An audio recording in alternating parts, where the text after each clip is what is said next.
Bueno, hoy vamos a corregir los ejercicios de los dos poemas que teníais para hoy. El primero de ellos era este, El monte y el río, de Pablo Neruda. Es probable que os suene el nombre de Pablo Neruda porque es uno de los poetas del siglo XX en lengua española más importante, fue un poeta chileno, y aquí tenemos un poema que decía El monte y el río. En mi patria hay un monte, en mi patria hay un río, ven conmigo. La noche al monte sube, el hambre baja al río, ven conmigo. ¿Quiénes son los que sufren? No sé, pero son los míos. Ven conmigo. Y me dicen, tu pueblo desdichado entre el monte y el río, con hambre y con dolores, no quiere luchar solo, te está esperando, amigo. Oh tú, la que yo amo, pequeña, grano rojo de trigo, será dura la lucha, la vida será dura, pero vendrás conmigo. Bueno, como veis a simple vista, es un poema muy rítmico, ¿vale? Luego vamos a analizar en los recursos estilísticos por qué es tan rítmico, ¿vale? A simple vista se ve que hay un estribillo, ¿verdad? Hay un verso que se repite, ven conmigo, y otros elementos, otros recursos estilísticos que aportan ritmo y musicalidad. Bueno, vamos con el primero de los ejercicios.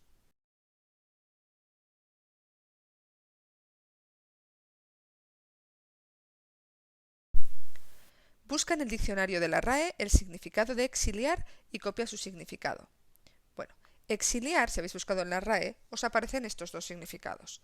Expulsar a alguien de un territorio o expatriarse, generalmente por motivos políticos. Se parecen mucho los significados. La diferencia, una de las diferencias más importantes es que la primera es transitivo, es decir, sería exiliar a alguien, sería expulsarlo de un territorio, ¿no? Y la segunda, expatriarse, que significa marcharse, ¿no?, de tu patria, es como reflexivo, lo hace uno mismo, ¿vale? Un gobierno puede exiliar a alguien o uno puede exiliarse a sí mismo. En este caso, si hubiéramos hablado un poco o hubierais investigado de la historia del poeta Pablo Neruda tuvo que exiliarse, se marchó él de Chile, de su país, de Chile, porque era perseguido por el gobierno, ¿vale? Por el régimen que imperaba en ese momento. Y se tuvo que marchar a escondidas a otros países de Europa. Durante una larga temporada vivió en Capri y en Nápoles. Bueno, ¿por qué os mandé pedir o buscar, porque os pedí buscar el significado de exiliar? Bueno, pues porque el sentido del poema se entiende si entendemos esta historia del exilio de Pablo Neruda, ¿vale? Pablo Neruda escribe un poema sobre la patria, hablaremos de lo que es la patria, sobre la patria desde el exilio. Entonces todo el contenido del poema tiene que ver con su situación personal, lo que para él significaba, ¿no?, su país y la gente de su país, y cómo tenía que estar desde el exilio, desde un país extranjero, luchando por lo que él consideraba que era ¿no?, el régimen necesario o el gobierno necesario para su país.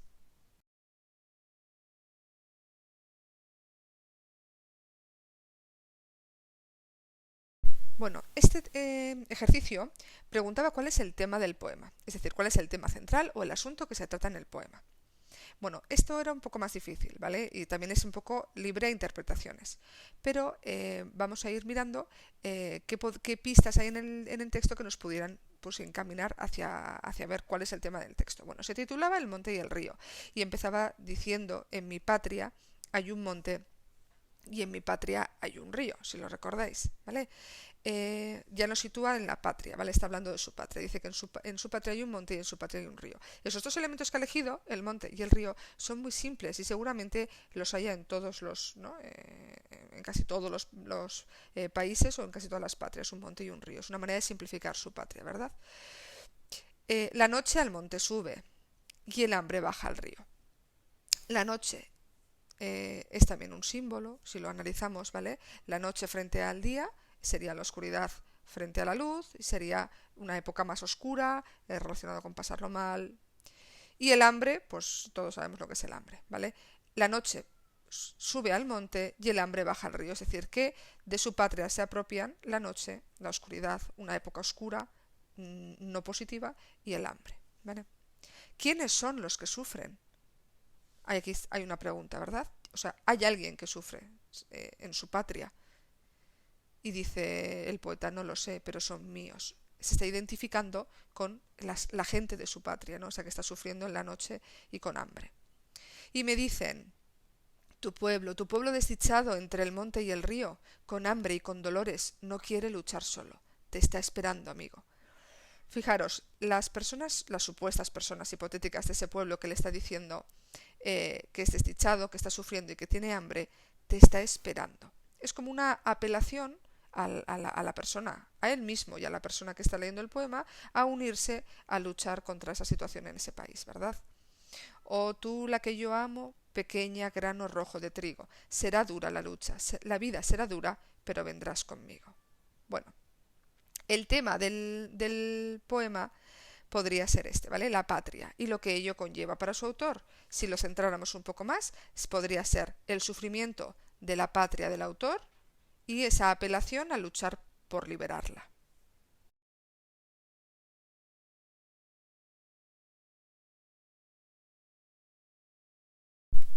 En el ejercicio 4, lo que os pedía era que explicaseis qué significan estos dos versos del poema. ¿Quiénes son los que sufren? No sé, pero son míos. Y además os pedía que lo relacionarais con el concepto de solidaridad, ¿vale? Bueno, como hemos dicho antes, el poeta plantea una patria, una nación, una patria en la que hay personas que están sufriendo. Y él pregunta, ¿quiénes son los que sufren? No sé, pero son míos. Esa expresión de no lo sé, o sea, no sé quiénes son, pero si están sufriendo, son míos, no en el sentido de posesión, sino de que me identifico con ellos, son de los míos, ¿no?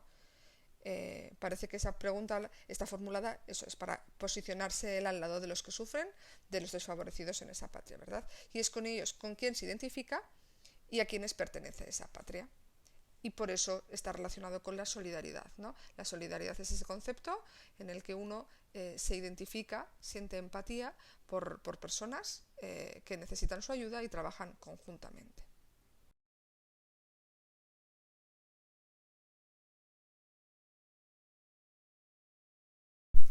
Bueno, una vez hecho el comentario sobre el contenido del poema, que vemos que es un poema en el que Pablo Neruda, resumiendo, hace una apelación a luchar por su patria desde el exilio, vamos a analizar ahora ya lo que nos atañe para el examen del viernes, que son los recursos estilísticos, ¿vale?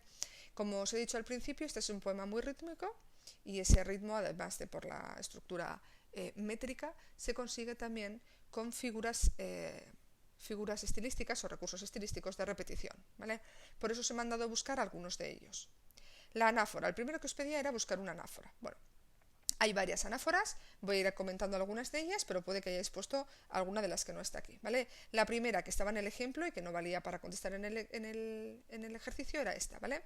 Los dos primeros versos, en mi patria hay un monte, en mi patria hay un río. Hay una anáfora porque los dos versos comienzan por la palabra en, por la preposición en.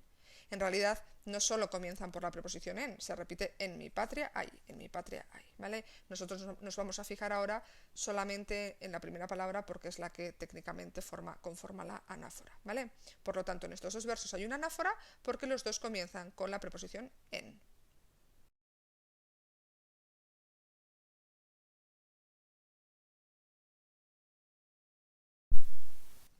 En estos otros versos vemos otra anáfora, ¿vale? Cuando decía, ¿quiénes son los que sufren? No sé, pero son míos. Ven conmigo. No sé, pero me llaman y me dicen sufrimos. Ven conmigo. Ahí vemos que tenemos también dos versos que comienzan con la palabra no, con el adverbio de negación no. ¿Vale? Nos pasa lo mismo que antes, que no es que solo comiencen por no, los dos repiten no sé, pero, ¿verdad? Vamos a ver ahora que también es un paralelismo, ¿eh? Porque igual hay gente que me ha dicho, pero eso no es un paralelismo. También, en un mismo verso vamos a poder encontrar uno, dos, tres, cuatro recursos estilísticos, ¿vale? Se combinan. Y de hecho, es muy frecuente que el paralelismo esté combinado por la anáfora, ¿vale? Con la anáfora. Y aquí tenemos una anáfora de no en esos dos versos.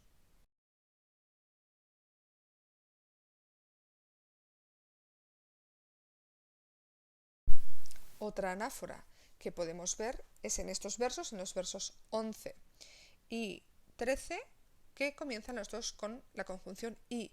Bueno, aquí he señalado la conjunción y el pronombre, y me dicen, ¿vale? Y me dicen sufrimos, y me dicen tu pueblo desdichado, ¿vale?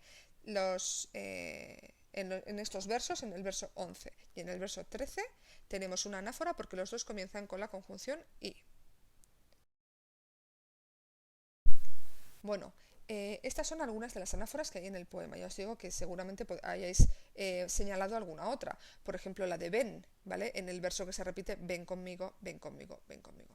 Yo no la he señalado ahí porque me parece tan obvio, tan evidente, que lo que se repite no solo es la primera palabra, sino que se repite todo el verso a modo de una especie de estribillo, que no lo he señalado, habiendo otras, porque había otras. Bueno, la anáfora es un recurso muy fácil de localizar, yo creo que no tenéis ninguna duda, ¿vale? Dos versos que comiencen con la misma palabra, en principio forman una anáfora, y es un recurso que sirve para crear ritmo, como lo veis aquí, para insistir en una idea, para repetir, para resaltar un concepto. Bueno, vamos con el siguiente recurso.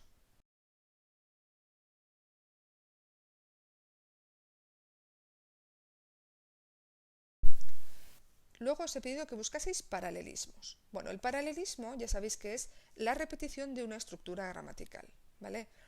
Creo que os lo comenté en clase, es difícil hacer o buscar bien paralelismos si no sabéis hacer análisis sintáctico de oraciones. Muchas veces, como aquí, lo vais a hacer pues un poco, digamos, de manera espontánea, ¿vale? De manera natural. Mirad, en estos dos primeros versos, en mi patria hay un monte, en mi patria hay un río, deberíais ver que es muy obvio, muy evidente, que hay una estructura paralela, ¿vale? En el primer verso aparece, en mi patria hay un monte, y en el segundo se repite, en mi patria hay, pero esta vez un río, ¿vale? Aquí os he puesto, de manera un poco chapucera, qué son esos sintagmas, ¿vale? En mi patria empieza, en mi patria es un complemento circunstancial del lugar, ¿dónde es lo que está? En mi patria. Luego está el verbo y luego hay un complemento directo. ¿Qué hay en mi patria? Un monte. Y en el segundo verso tenemos exactamente la misma estructura, un complemento circunstancial del lugar, ¿dónde? En mi patria. Luego el verbo, hay, y el complemento directo, ¿qué hay? El río. Como tienen la misma estructura de manera paralela, se llama paralelismo. Vamos a ver otro.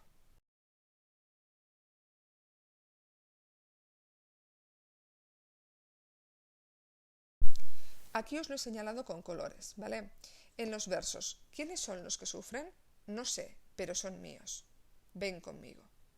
No sé, pero me llaman y me dicen, sufrimos. Veis que los versos que dicen, no sé, pero tienen la misma estructura. Bueno, no es, aquí no es exactamente, no son calcos, no están calcadas las estructuras, pero vais a ver. Dice, no sé, luego la conjunción pero y una oración, son míos, ¿verdad? Verbo y un complemento. Y en el verso 10, no sé, pero y luego me llaman. La diferencia está en lo azul, si somos un poco minuciosos, ¿vale? En el primer verso viene primero el verbo y luego el complemento, y aquí viene primero el complemento y luego el verbo, me y llama. Pero bueno, lo vamos a tomar como un paralelismo porque el verso en su totalidad sí que tiene una estructura paralela, ¿vale?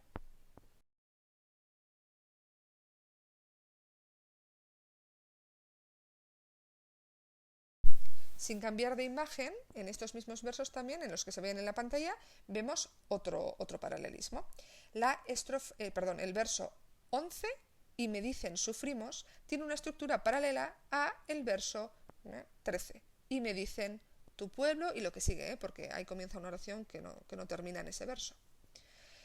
Y conjunción, me, ¿no? Complemento indirecto a mí, me dicen el verbo y luego lo que le dicen, que sería una oración de complemento directo, ¿vale? Que son distintas. En el primer verso es solamente una palabra y en el segundo es una oración larga que continuaría después, pero la estructura es la misma. Y me dicen y la oración subordinada que expresa lo que le dicen. Otra estructura paralela. Como veis en este poema hay muchos paralelismos, ¿vale?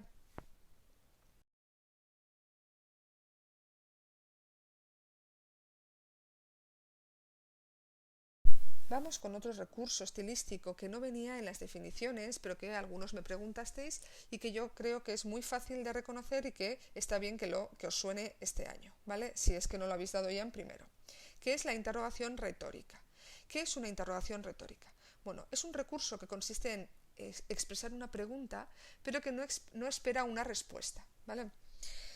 Vamos a ver, vamos a encontrar poemas en los que habla una única voz, como en este caso, una voz del poeta que expresa sus sentimientos o que incluso puede ser narrativo, ¿vale? Pero solo habla una persona. Y vamos a encontrar poemas en los que pueden hablar más de una persona. De hecho, habéis visto conmigo, cuando vimos los subgéneros literarios, que había subgéneros como el cantargesta o como el romance, en el que se contaba una historia y aparecían personajes que dialogaban entre ellos. Bueno, cuando un personaje en un poema le pregunta algo a otra persona y la otra le responde, no es una pregunta retórica, ¿vale? La pregunta retórica es esa que se expresa y no espera que haya respuesta, no espera que se le responda. ¿Por qué? O porque la respuesta es obvia, o porque simplemente pretende lanzar una duda, ¿vale? En el caso de este tipo de poemas, cuando solo hay una persona que habla, solo hay una voz que está hablando, siempre van a ser interrogaciones retóricas, ¿vale? Como esta.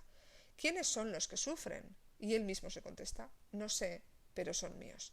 De hecho, es que no le interesa ni, o sea, no está buscando una respuesta, no pretende que tú le respondas para decidir si son los suyos o no. No.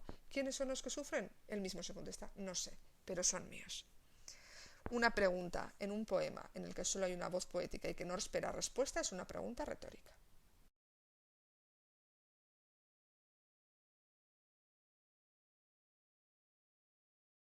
Y después os pedía también buscar una personificación. La personificación tampoco aparecía en las definiciones, pero esta sí me consta que la visteis en primero, ¿vale? Además es un recurso estilístico fácil de ver una vez que se entiende. ¿Qué es una personificación? Bueno, pues una personificación consiste en atribuir cualidades de persona o acciones propias de personas pues a elementos que no son personas, a animales, a cosas, aquí en estos versos a elementos de la naturaleza, por ejemplo. Sonreír, ¿no? Sonreír es una cualidad de persona. Bueno, podríamos discutir si es de animal, pero no va a ser de cosa, ¿no? Y podríamos encontrar unos versos que dijeran, pues eso, el día me sonreía, ¿vale? Los días en principio no sonríen, por lo tanto eso es una personificación, ¿vale? Aquí en estos versos teníamos la noche al monte sube, el hambre baja al río, ¿vale? Son dos personificaciones, una atribuida a la noche, subir al monte, y la otra, el hambre bajar al río. Bueno, en realidad yo hablo de personificación porque parece como muy obvio que vosotros vais a ver que subir al monte no es una cualidad de la noche, ¿vale?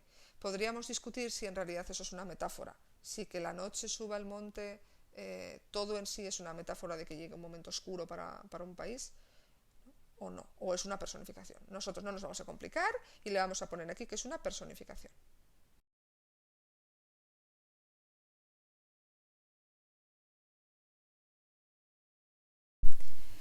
El segundo poema es este Perfección de Jorge Guillén. Os lo voy a lo voy a leer y al lado os puse una imagen que pretendía ayudaros un poco a dirigir el contenido del poema, ¿vale? Dice: queda curvo el firmamento, compacto azul sobre el día, es el redondeamiento del esplendor, mediodía. Todo es cúpula, reposa central sin querer la rosa, a un sol en cénit sujeta, y tanto se da el presente que el pie caminante siente la integridad del planeta. Bueno, como veis el poema está dividido, incluso físicamente, la disposición del texto, ¿verdad?, en dos partes.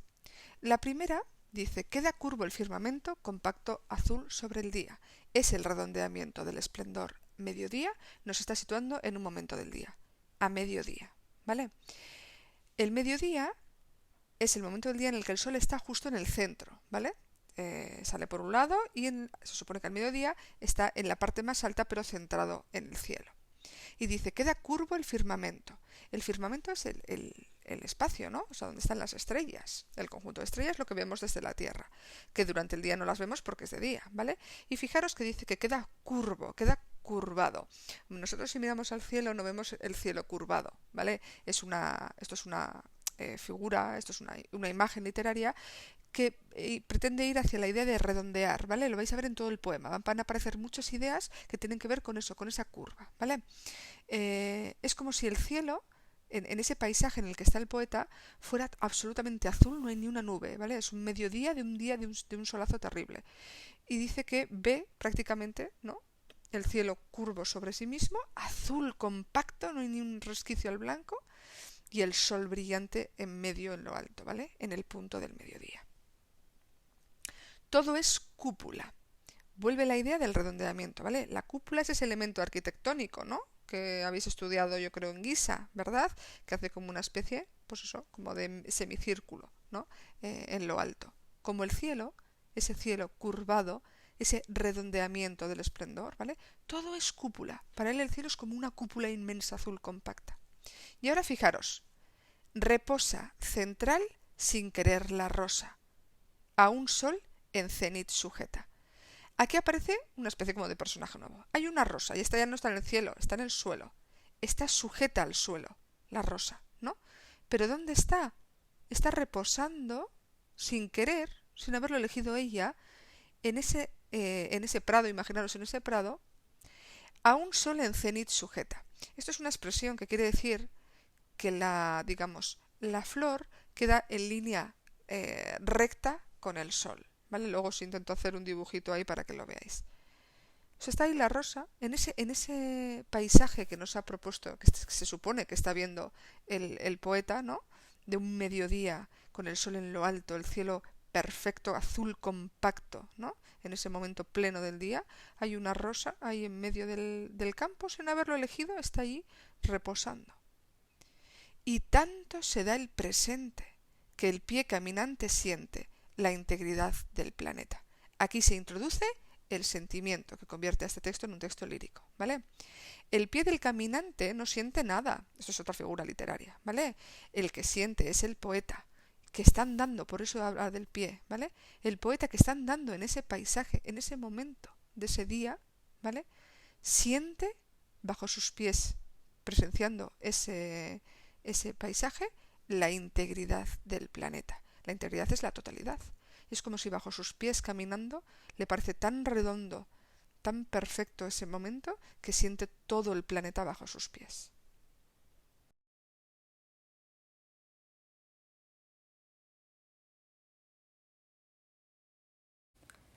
Bueno, en el ejercicio 2 os pedía que buscaseis en el diccionario el significado de cúpula y de cénit.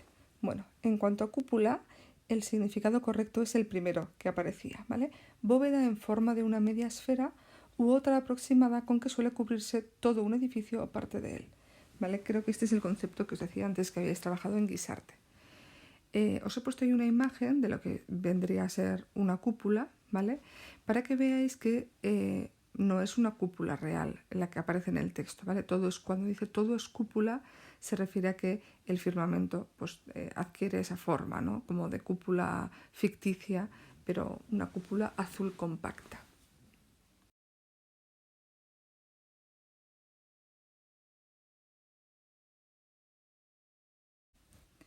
Y en cuanto a cenit, la definición que corresponde al significado que aparece aquí en el texto es la primera, ¿vale? Veis que pone astron, de astronomía, ¿vale?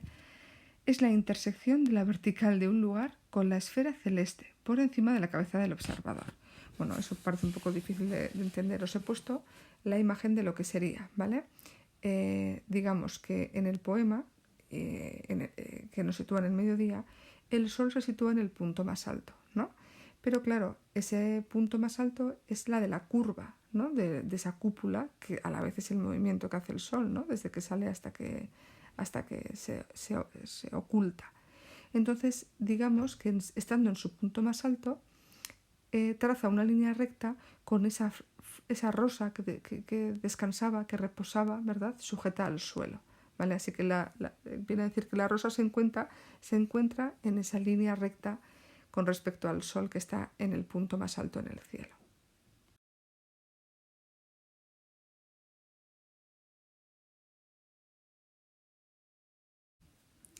¿De qué trata el poema? Bueno, pues habiendo analizado o intentado analizar esas imágenes que aparecen ahí y desvelando cuál sería el sentimiento, ¿no? Que os pregunto en el siguiente ejercicio. Ese sentimiento que tiene el poeta en ese paisaje, en ese momento tan concreto, podríamos decir que el poema trata de la experiencia del poeta en un paisaje al mediodía, ¿no? Que le parece tan espléndido que le hace sentir la integridad del planeta bajo sus pies.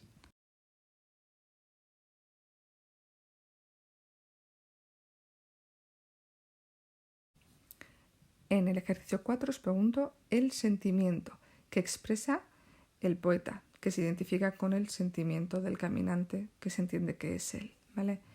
el sentimiento que siente el poeta no se dice de manera explícita, no se dice explícitamente, ¿vale?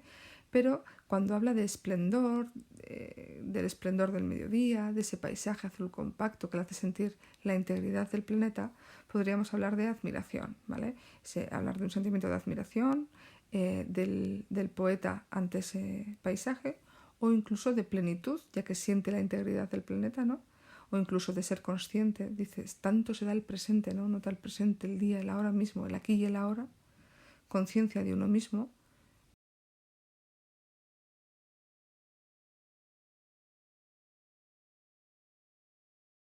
Vale, en este ejercicio, en cuanto a recursos estilísticos, os pedía que localizaseis y explicaseis una metáfora.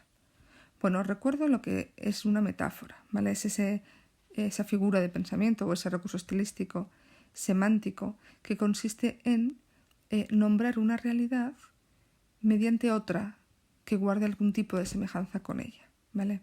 En este poema, la metáfora que aparece es una metáfora impura. Os lo expliqué en el último vídeo. La metáfora impura o imagen es aquella en la que aparecen los dos términos, ¿vale? Tanto el real como el ficticio, y se identifican. Era el tipo de metáfora de A es B. En este caso, os lo he marcado ahí, todo es cúpula, sería la metáfora. ¿Qué es todo?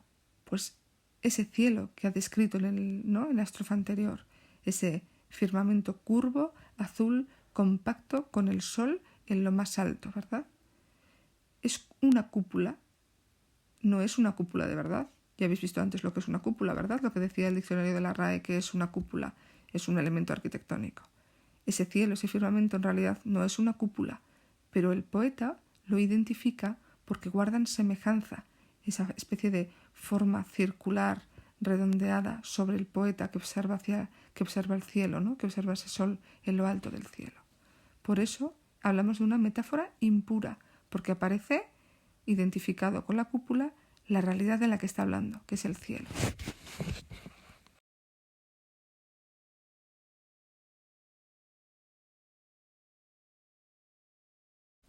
Y en cuanto a la personificación, que hemos visto en el texto anterior lo que era ese recurso estilístico que consiste en atribuir cualidades o acciones de personas, propias de personas, a elementos de la naturaleza que no lo son, como pueden ser pues árboles, plantas o cosas o incluso animales. En este caso creo que era bastante clara.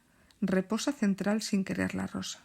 Es como que la rosa está reposando, descansando, ¿no? Cuando esa acción no corresponde a una planta ni a una flor, ¿no? Y dice que es sin querer además, ¿no? Es como si tuviese voluntad la rosa. La rosa no tiene voluntad ni de reposar ni de dejar de reposar. Por lo tanto, reposa central sin querer la rosa es una personificación, porque se atribuye una acción propia de una persona, como reposar, a una flor, a la rosa.